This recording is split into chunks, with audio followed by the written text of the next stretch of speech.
Wildlife viewing in the winter can be more about seeing where animals have been as you observe tracks in fresh snow. Department of Fish and Wildlife biologist Sandy Dotz says one of the best ways to go wildlife tracking in Washington is on cross-country skis.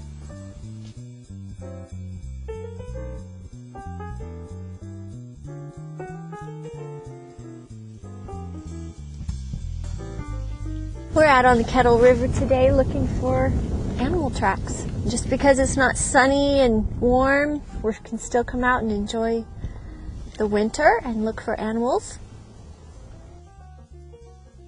Wildlife are very elusive creatures, and they're often hard to spot, but if you go out in a nice snowy day, you can see where they've been and what they've been doing.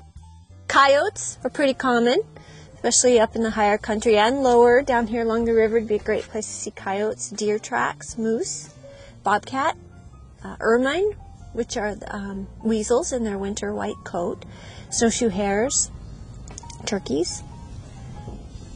A lot of times when you're skiing, you can find a trail of an animal and you can tell whether it was going fast or slow or stopped quickly and turned around or went to seek shelter under a tree.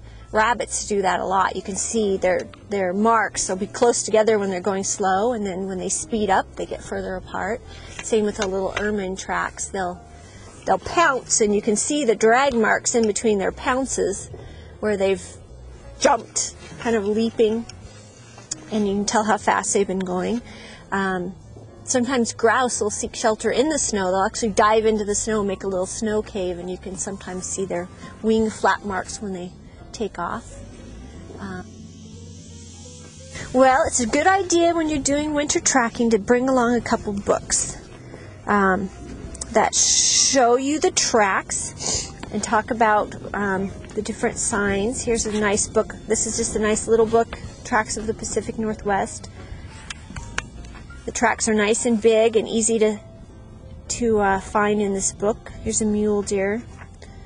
Here's a track of a bobcat. We didn't see any of these today, but these can be frequently seen up in the higher elevations as well as the lower elevations in northeast Washington. A lot of times you'll see just domestic dog tracks when you're out tracking, and a good way to tell if you're looking at a coyote or a dog track. They look very similar, but coyotes, they usually travel in a very straight line, whereas a domestic dog, they're kind of lollygagging back and forth. That's not a good word to use, is it? Snowshoe hares are pretty common to see when you're skiing up at higher elevations.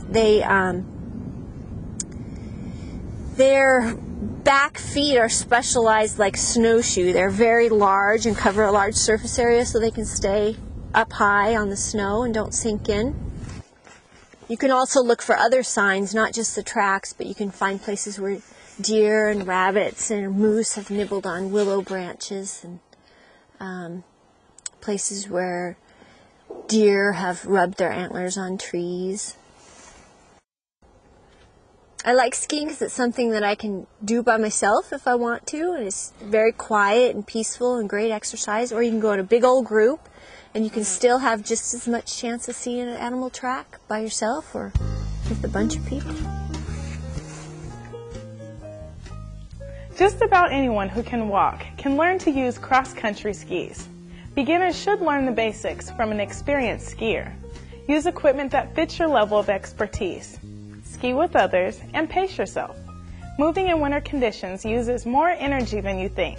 And really, take time to enjoy the views and the experience.